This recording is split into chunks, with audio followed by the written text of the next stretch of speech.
of collaboration. Basta mula sa iba't ibang bahagi ng bansa. Radyo Pilipinas, Radyo Publiko sa 104.3 The Capital.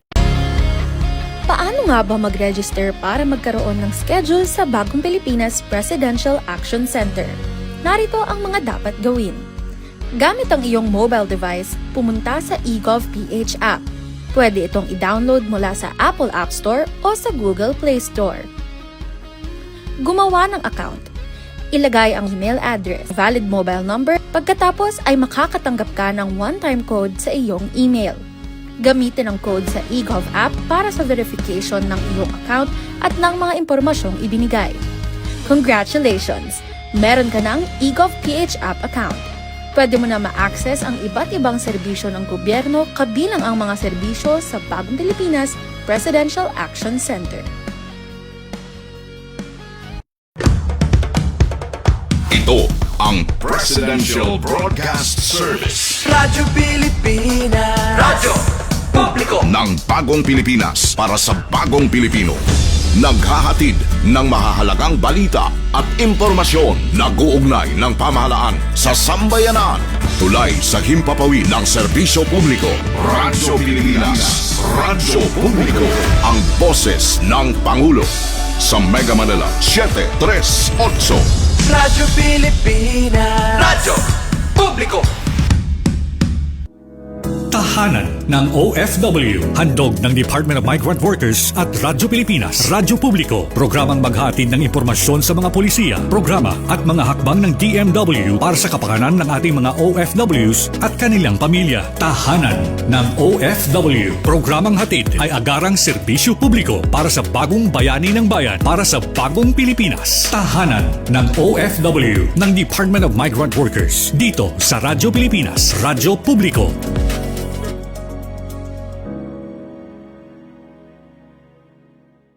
Magandang araw po sa inyong lahat, lalo't higit sa ating mga minamahal na mga OFWs at inyong mga pamilya.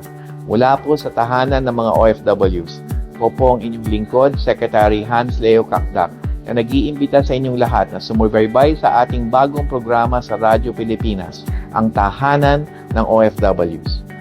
Regular itong masusubaybayan tuwing Huwebes mula alas 3 hanggang alas 4 ng hapon sa Radyo Pilipinas, Radyo Publiko, sa DZRB 738 AM at maging sa Radyo Pilipinas World Service. Ang ating programa ay mapapanood din sa opisyal na Facebook page ng Radyo Pilipinas at ng Department of Migrant Workers. Sama-sama po nating pag-usapan ang mga kwento ng pagsusumikap ng ating mga bagong bayani at alamin ang mga programa at serbisyo na hatid ng DMW sa ating mga OFWs saan mang panig ng mundo. Bukas po ang tahanan ng OFW sa ating lahat. Kaya't halina't, tutukan at sama-sama nating ipagmalaki sa mundo ang ating mga bagong bayani sa ating bagong Pilipinas. Maraming salamat po. Narito namang muli ang tahanan ng OFW hatid sa inyo ng Department of Migrant Workers. Isang magandang hapon mga kababayan nating OFW sa mga panig ng mundo kayo naroon. Ngayon ay December 11, 2025 at patuloy nating ihatid ang mga balita, serbisyo at programang inilaan para sa ating mga bagong bayani. Magandang umaga, tanghali, hapon at gabi sa ating mga tagapakinig. Sa kalan po ng ating regular host na abala sa kanilang mga official tasks sa DMW, sina Asek Kiko de Guzman at Asek Benny Ligaspi. Ako po muli ang inyong likod, Oning Miranda ng DMW Strategic Communications Service. Live po tayo napapakinggan sa Radyo Pilipinas at napapanood sa official Facebook page ng Department of Migrant Workers. Panoorin din mamaya ang replay ng ating episode sa RP World Service. Kabayan, ika-70 o ika-47 episode na ngayong hapon at abala-abala pa rin ang ating ahensya para sa pagpaparawig ng mga programa at serbisyo. Katulad natin sa pagkatupad niyan ay ang ating mga migrant workers offices at regional offices. Isa sa mga layunin po ng ating ahensya ay ang patuloy na paglalapit ng serbisyo sa ating mga kabayan at masiguro ang kanilang kapakanan at proteksyon habang sila ay nakikipagsapalaran para sa pangarap at pamilya sa ibayong dagat. Siyempre po mga kaibigan, sa ating mga tagapakinig, hindi yan makakaya ng iisa lamang kundi bayanihan yan at sama-sama sa ilalim na whole of government approach. Ating binibigyang pugay at layunin suklian ang kabayanihan ng ating mga OFWs. Isang pag-welcome po sa ating kababayang pauwi ngayon nalalapit na Kapaskuhan para sa kanilang pamilya. Marami pa ang ating pag-uusapan pero bago yan, narito muna ang ilang mahalagang balita mula sa tahanan. Balita mula sa tahanan. Magandang hapon, narito ang mga pinakamalalaking balita sa DMW nitong nakalipas na linggo. Kuwait Recruitment Agencies pinarangalan sa pagsunod sa salary standardization. Pinarangalan sa huling araw ng Bagong Bayani ng Mundo, OFW Serbisyo Caravan ang tatlong Kuwait Recruitment Agencies na unang nagpatupad ng $500 minimum salary para sa mga Filipino domestic workers doon. Yan ay alinsunod sa DMW Labor Advisory No. 25 at Memorandum Circular No. 3. Kabilang sa kanilalang Ali Adnan Alali Office, Aldara International Establishment at Stars Group.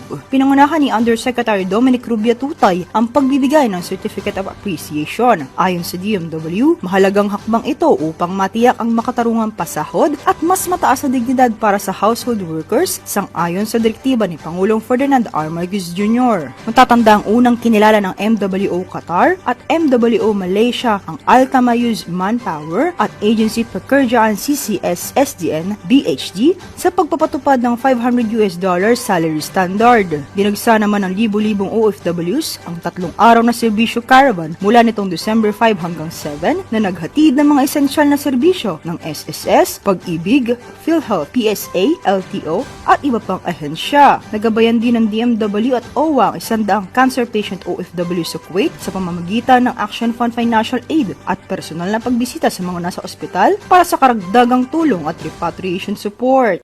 Balita mula sa tahanan.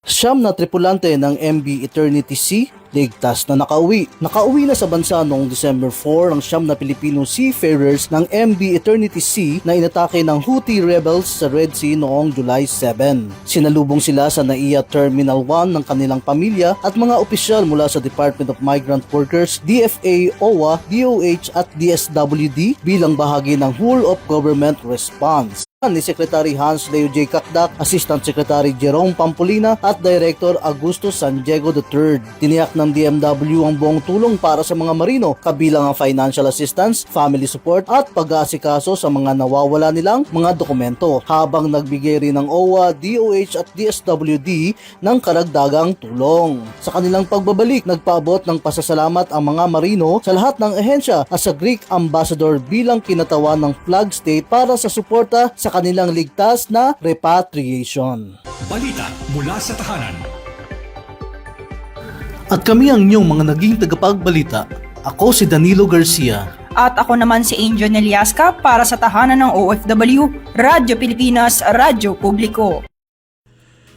At yan po ang mga balita mula sa tahanan. Pero bago natin ipakilala ang ating mga bisita ngayong araw, karagdagang good news at updates pa mula sa ating ahensya.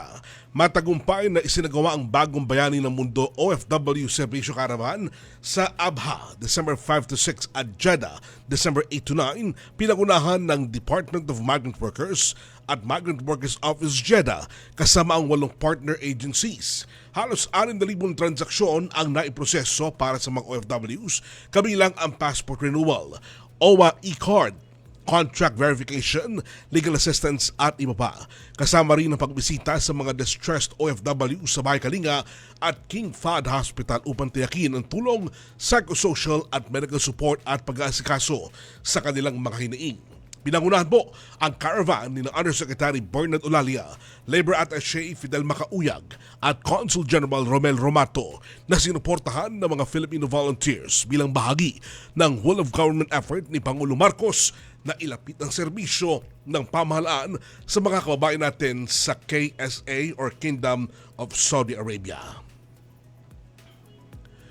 Magandang balita pa rin ito mga kaibigan, pinaralan ni na First Lady Liza Arnetta Marcos at Go-Negosyo Chair Joby Concepcion ang siyam na natatanging OFW entrepreneurs sa 2025 Go-Negosyo Balikbayan Awards sa Mall of Asia Music Hall bilang pagkilala sa kanilang matagumpay na pagbuo at pagpapalago ng negosyo matapos makawi.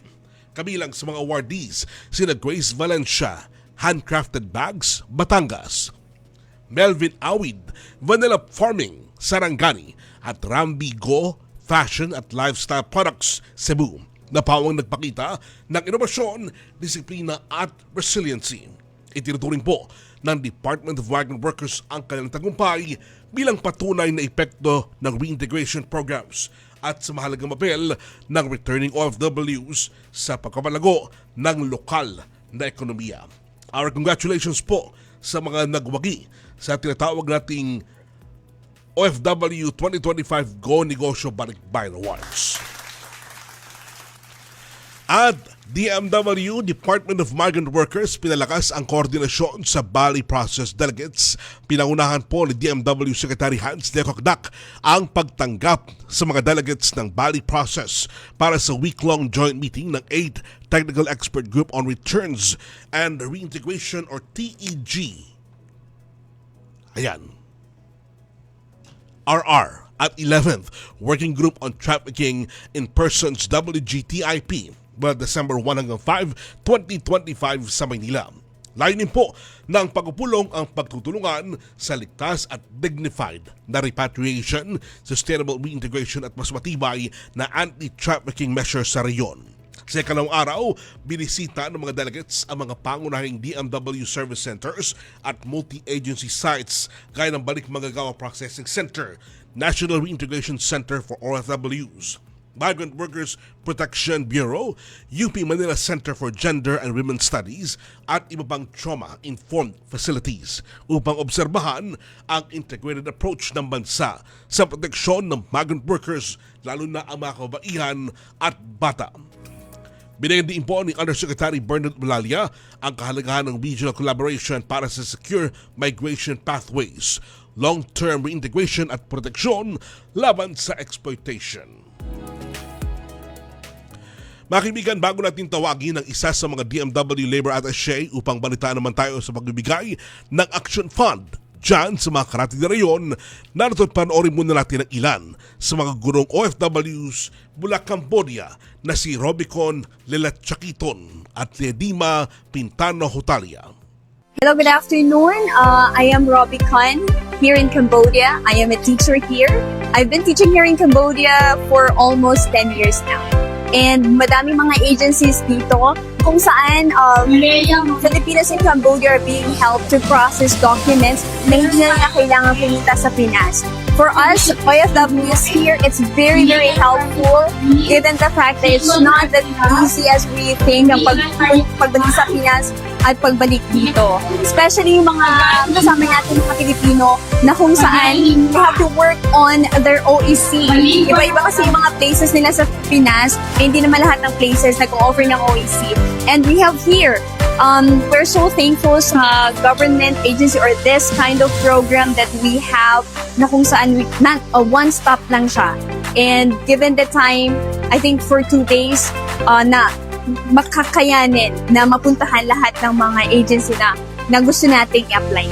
Sa mga co-Filipinos dyan, kapag nagkakaroon tayo ng mga ganitong program, let's take advantage kasi it's for our benefit because of the big heart of one of the leadership here. They were able to avail na sila mismo tutulong to process it. And for me personally, I avail Land Bank because of course we need to save up, right?